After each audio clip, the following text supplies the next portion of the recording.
Okay, Gilas versus Hong Kong.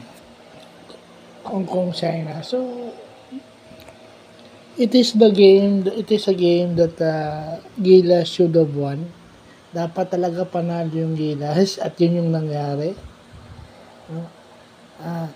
Dapat, of course, dapat mangyari sa game na to, pero sana in the future games, sa susunod na maglalaro yung Gilas, sana ma-establish na yung big man presence, yung ating inside presence, gumana na. No? Kasi nagkataon lang na wala masyadong panapat yung Hong Kong sa malalaki natin. Pero ano yun, paano yun kapag the likes of Australia, no? Yung New Zealand, nanalo tayo pero hindi natin alam kung mananalo tayo sa Australia. And sana nandun pa rin yung team chemistry, no? Naglaro na yung si Tamayo. Nakikita na natin kung anong silbi ni Carl Tamayo sa national team. No? Nakikita na natin yung silbi ni, yung magandang backcourt ni CJ at saka ni CJ Perez at saka ni Chris Newsome. And Newsome teaming up with Scotty. Yung maganda dyan eh. No? And yung first five, ang laki ng first five natin, no? With Calvin playing at number 2. Si Calvin yung naging 2 guard. Napakalaking advantage natin pag si Calvin Oftana off guard. Shooting guard si Calvin Oftana kasi si Dwight daw ma-injured. So, yun. Kailangan mabigyan din na. Although alam naman natin talaga laro ni Oftana no?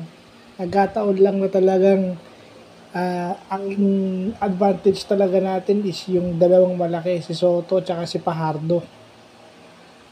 Yun na, sana hopefully yung mga games na yan, makikita na natin dahil established na yung number 3 position natin. No, hindi na mapapagod ng gusto si Brownlee dahil yung papalit kay Brownlee medyo stable si Tamayo if given a chance. No, makikita na natin dito yung Tamayo.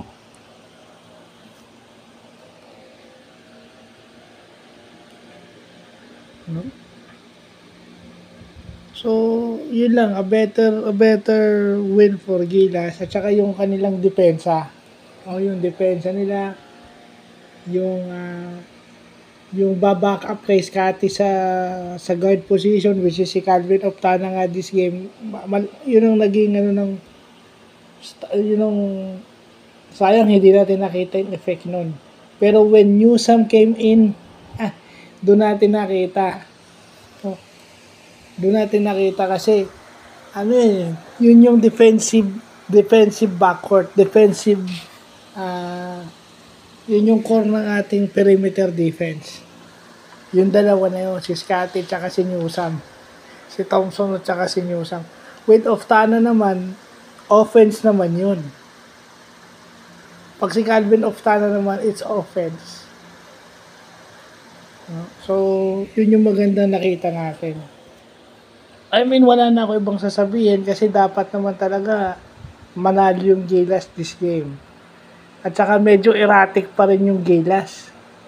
Dahil medyo dumikit ang Hong Kong nung sa simula. Lumamang pa nga yung Hong Kong.